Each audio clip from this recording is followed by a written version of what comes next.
Bom dia, querido irmão, querida irmã, você que nos acompanha nesse momento pelas ondas da Rádio Comunidade FM, hoje, dia 19 de junho de 2016.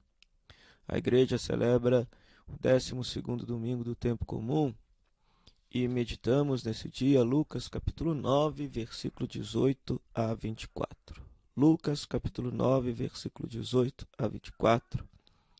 É a cena de que Jesus estava no lugar retirado e pergunta aos discípulos quem diz o povo ser ele, e depois pergunta aos próprios discípulos: e vós quem dizeis que eu sou?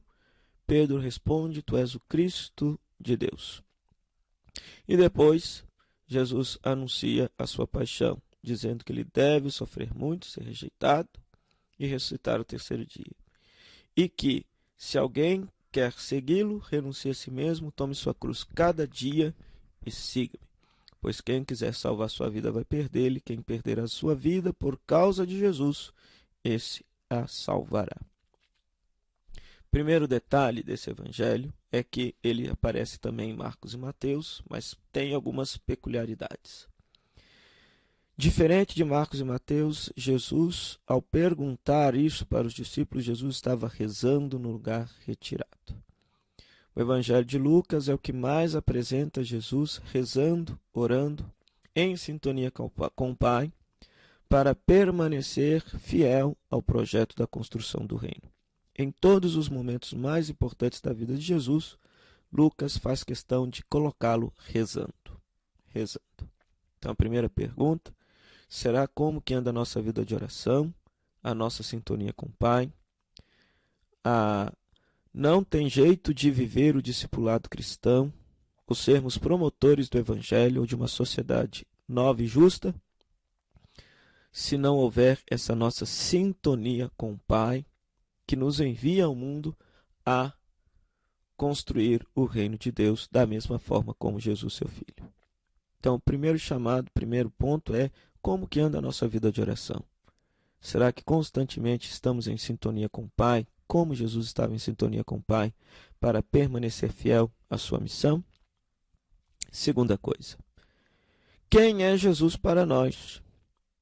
Essa pergunta sempre precisa ser feita porque no início da fé cristã não está o contato com um livro, uma doutrina, uma ideia, mas está o contato com uma pessoa quem confessamos ser o Filho de Deus, o Messias, Jesus de Nazaré. Então, muitas vezes nós somos cristãos e católicos, mas sem saber o porquê. Às vezes a gente vai na missa todo domingo por costume, por tradição, mas se a gente aprofundar lá no mais íntimo do nosso coração, a gente vai ver que a gente vai e não tem sentido nenhum para nós. É costume. Da mesma forma como há pessoas que acostumaram a ir ver um jogo de futebol todo domingo, há pessoas que acostumaram a ir na igreja. Então a nossa fé cristã não pode ser reduzida a costume, não pode ser reduzida a tradição. A nossa fé cristã tem que ter um fundamento, tem que ter um porquê, tem que ter uma resposta. Então Jesus, ao perguntar para nós hoje: vós quem dizeis que eu sou? Jesus está exigindo de nós uma resposta convicta e sincera a respeito de quem seja a pessoa de Jesus para mim. Depende desta resposta o meu ser autêntico cristão, o meu ser autêntico discípulo de Jesus. Então, que a sua resposta possa ser profunda e sincera. E que, se você, até o dia de hoje, não foi uma pessoa, não é uma pessoa profundamente apaixonada por Jesus e pelo reino de Deus, que a partir de hoje, que você se encante pela pessoa de Jesus e procure ser de fato discípulo e discípula dele no seu dia a dia, onde quer que você esteja. Terceira coisa: Jesus anuncia a sua paixão, anuncia que vai sofrer e ressuscitar. E por isso, os seus discípulos têm que estar dispostos a tomar a sua cruz. E aqui há um detalhe: diferente de Marcos e Mateus, Lucas coloca: tomar a cruz todo dia. Todo dia nós devemos tomar a cruz. E tomar a cruz significa seguir a Jesus. Jesus viveu de tal maneira, como profeta, que lhe impuseram a cruz. Ele cutucou a onça com a vara curta, por isso lhe mataram na cruz. O discípulo de Jesus também tem que ser uma pessoa que viva de tal maneira a justiça, a verdade e o bem, que o sofrimento apareça na sua vida por causa do Evangelho. Não é o sofrer pelo sofrer, mas é o sofrer por causa da justiça. E todos os dias devemos assumir esse compromisso de ser discípulos de Jesus. Tomar a cruz significa isso. Viver de tal maneira os valores do Evangelho que, se por acaso o sofrimento bater à nossa porta por causa da vivência do Evangelho, que nós estejamos dispostos a sofrer. Segunda coisa, em relação a esse carregar a cruz, é o sentido de vida segundo o Evangelho. Para o mundo,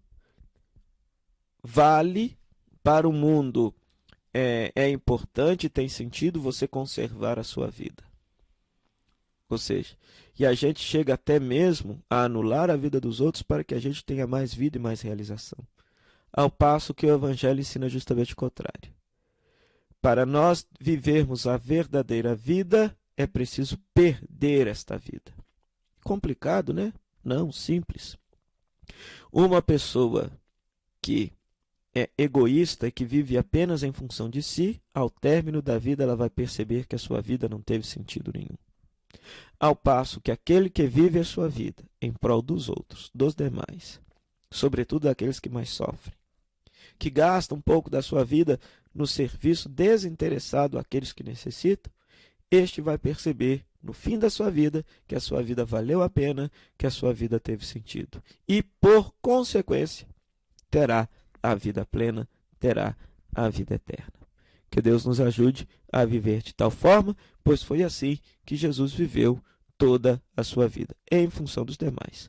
Um pensamento de São João Bosco ilustra muito bem essa passagem do Evangelho. Deus nos colocou neste mundo para os outros. Oremos. Senhor nosso Deus, dai-nos por toda a vida a graça de vos amar e temer, pois nunca cessais de conduzir os que firmais no vosso amor. Por nosso Senhor Jesus Cristo, vosso Filho, na unidade do Espírito Santo. Amém. O Senhor esteja convosco, Ele está no meio de nós. A bênção de Deus Todo-Poderoso, Ele que é Pai, Filho e Espírito Santo, desça sobre vós e permaneça para sempre.